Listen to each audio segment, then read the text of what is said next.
नमस्कार गाइज। जो जो किए होंगे वट सावित्री पूजा वो लोग को हार्दिक हार्दिक वट सावित्री पूजा। तो देखिए आप लोग के बीच आज लेकर आए हैं ग्राम संगठन का साधारण खाता बही प्राप्त और भुगतान पुस्तक। इस पुस्तक में आपका सारा विषय एक ही में आ जाएगा। ठीक है, तो देखिए किस तरह से बनाते हैं साधारण खाता बही को। इसमें देखिए सबसे पहले विषय सूची तैयार करना है। ठीक है, तो पेज बांट लेना है विषय सूची में। ठीक है, उसके बाद से देखिए सबसे पहले हिस्सा धन और सदस्यता शुल्क जो जमा होता है ना, तो सदस्यता शुल्क देखिए किस प्रकार से लिखते हैं। अगर महीना में एक बैठक में जमा हुआ है तो यहाँ जिस महीना में जमा हुआ है सदस्यता शुल्क उस महीना का यहाँ बैठक का यहाँ दिनांक जितना समूह से जमा हुआ है, तो यहाँ 9 समूहों से वसूला हुआ सदस्यता शुल्क। उसके बाद नगद पुस्तक का यहाँ पृष्ठ संख्या डालना है। कितना प्राप्त हुआ है 1680 रुपया। भुगतान नहीं हुआ है तो डैश। यहाँ शेष राशि में 1680 रुपया। अब देखिए फिर 1/12/17 तो यहाँ 13 समूहों से 170 सदस्यों से वसूला हुआ है ना सदस्यता शुल्क। कितना, तो फिर यहाँ नकद पुस्तक का पृष्ठ संख्या डालना है और जितना प्राप्त हुआ है तो 2550 रुपया। और अब क्या करना है, यहाँ भुगतान में डैश और तिरछी जोड़ना है, या फिर हम ऐसे सीधा भी जोड़ सकते हैं ऊपर नीचे। ठीक है, तो इधर से यहाँ तक जोड़ने में थोड़ा दिक्कत होगा तो हम सीधा ऐसे करके जोड़ेंगे तिरछी। तो 2550 प्लस 1680 तो हो गया 4230 रुपया। इसी तरह से लिखते जाना है। ठीक है, अब देखिए तो फिर खाता यहाँ बनाते जाना है और लिखते जाना है। देखिए तो ये क्या है, हिस्सा धन खाता शीर्षक। ठीक है, फिर यहाँ 13/4/17 को 9 समूहों से 112 सदस्यों से वसूला हुआ है, या फिर लिख सकते हैं वसूला हुआ हिस्सा धन। ठीक है, फिर यहाँ नगद पुस्तक का पृष्ठ संख्या डालना है और यहाँ प्राप्त जितना हुआ है तो 2240 रुपया, और भुगतान नहीं हुआ है तो यहाँ डैश, और यहाँ फिर 2240 रुपया शेष राशि में। ठीक है, अब देखिए फिर 1/12/17 को 13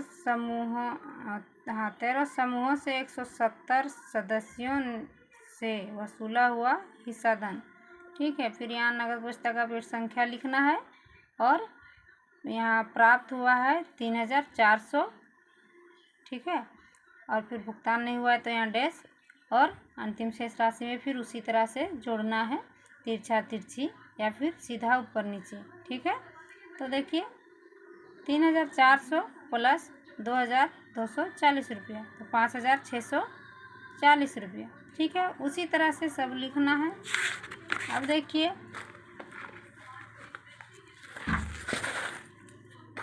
यहाँ समूहों का बचत खाता शीर्षक।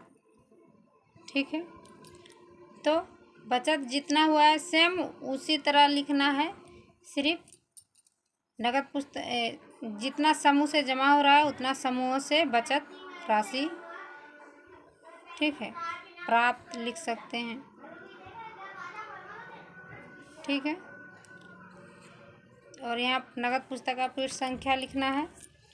फिर यहाँ जितना प्राप्त हुआ है उसके बाद भुगतान हुआ नहीं तो डैश, और यहाँ भुगतान कॉलम में कब लिखेंगे गाइज, जब हम कोई समूह ग्राम संगठन से हट रहा है तो निकल रहा है तो ही उसका बचत यहाँ दे के और यहाँ माइनस कर देना है शेष राशि से, फिर लिख देना है भुगतान में। ठीक है। अब देखिए यहाँ अगर आप इस तरह से लिखिएगा गाइज तो ऑडिट करने में आप लोगों को आसानी होगा। देखिए हमने लिखा है यहाँ तीसरा माह तक आप क्या बोलते हैं, जैसे कि आप ऑडिट कीजिएगा तो वित्तीय वर्ष कब से कब तक रहता है, 1 अप्रैल से 31 मार्च तक। ठीक है। तो गाइज देखिए आप लोग इस तरह से लिखिएगा तो ऑडिट करने में आसानी होगा। देखिए 27/3/18 तक यहाँ लिखे हैं, फिर उसके बाद नीचे 27/4 यहाँ से फिर से शुरू किए हैं। एक साल का एक साल का कुल कर करके लिखते जाइएगा हर खाता में, तो आपको ऑडिट करने में तनिक भी दिक्कत नहीं होगा। ठीक है। देखिए आगे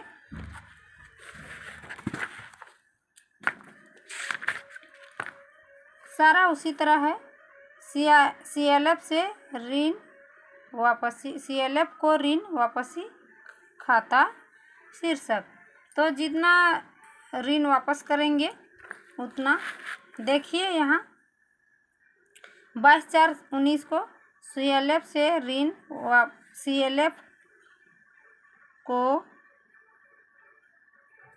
ऋण वापसी, यहाँ नगद पुस्तक का पृष्ठ संख्या और भुगतान कर रहे हैं तो प्राप्त में यहाँ डैश लगाएंगे और भुगतान किए हैं 4,030 रुपया।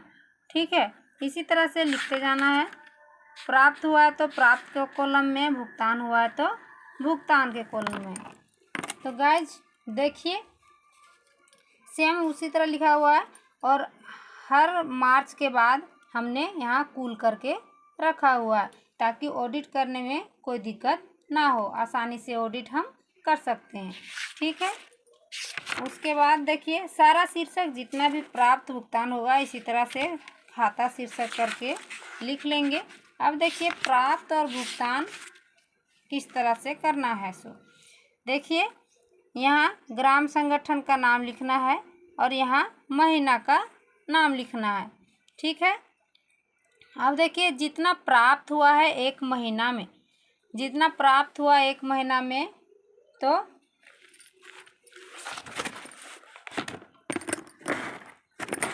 देखिए जितना प्राप्त हुआ एक महीना में, ठीक है, यहाँ कर दिए और जितना भुगतान हुआ यहाँ कर दिए। ठीक है। प्राप्त भुगतान करने के बाद देखिए इसमें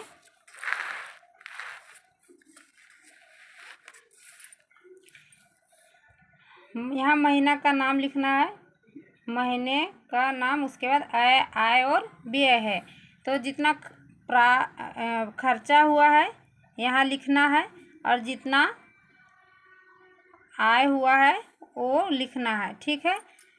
उसके बाद देखिए यहाँ दायित्व और संपत्ति भी है, तो आय व्यय अगर आपका सही प्राप्त और भुगतान अगर आपका सही बन गया है तो आय व्यय और दायित्व संपत्ति निकालने में कोई दिक्कत नहीं होगा। और ये होता है कि हर प्रत्येक महीना आपको प्राप्त, भुगतान, आय व्यय और दायित्व संपत्ति निकल जाता है। ठीक है। तो देखिए आय और व्यय में यहाँ कुल व्यय लिखा हुआ है, तो जितना खर्चा होगा टोटल करेंगे और जितना प्राप्त हुआ है, आय हुआ है, इनकम हुआ है, उसको यहाँ कुल करेंगे। ठीक है। अगर देखें आप देखिएगा कि जिधर जिधर ज़्यादा है, जिधर इनकम अगर ज़्यादा हुआ है तो व्यय से माइनस करेंगे और व्यय अगर ज़्यादा हुआ है कुल में तो इनकम को माइनस करेंगे। तो देखिए इस महीना में खर्चा ज़्यादा हो गया है तो इसको माइनस किए हैं 1240 रुपया यहाँ लिख के और इसको कुल फिर नीचे किए हैं। ठीक है। अब इसी तरह यहाँ लिखना है, देखिए दायित्व और संपत्ति भी अगर आपका व्यय से अधिक आय होता तो यहाँ लिखा था, और खर्चा ज़्यादा हो गया है तो यहाँ लिखा है, उसके बाद कुल हो गया है। ठीक है, तो गाइज इस वीडियो में इतने ही। अगर इस वीडियो में आप लोग को थोड़ा सा भी मदद मिला होगा तो आप लोग लाइक, सब्सक्राइब, कमेंट और शेयर अवश्य कीजिए। Thank you.